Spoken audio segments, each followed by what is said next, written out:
ভাই এগুলা কি করতেছেন? এখন সালাদ জিলাপি হচ্ছে। ও এটার ক্ষেত্রে আসলে কি দিয়ে তৈরি, কি দিয়ে বানাইছেন? আচ্ছা, এর ভিতরে ছানা, ও হালকা একটু ময়দা হবে, 250 তাই? গ্রাম। 250 গ্রাম না? হ্যাঁ, 100 গ্রাম দুধ হবে।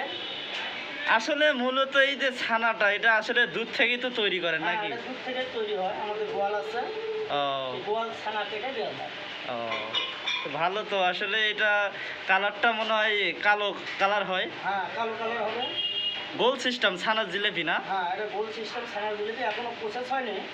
প্রসেস এটা হচ্ছে। কেবল গুটি কাটা পাক দেওয়া হচ্ছে। এরপরে আবার আরেকটা প্রসেস আছে, সেটা করতে হবে। আচ্ছা। তারপরে তেলে ভাজতে হবে, তারপরে শিরাইতে দিতে হবে। ও তারপরেই আপনাদের ওই ছানা মিষ্টি হয়ে যাবে, হ্যাঁ? হ্যাঁ, তারপরে ছানা মিষ্টি হবে, বিক্রি।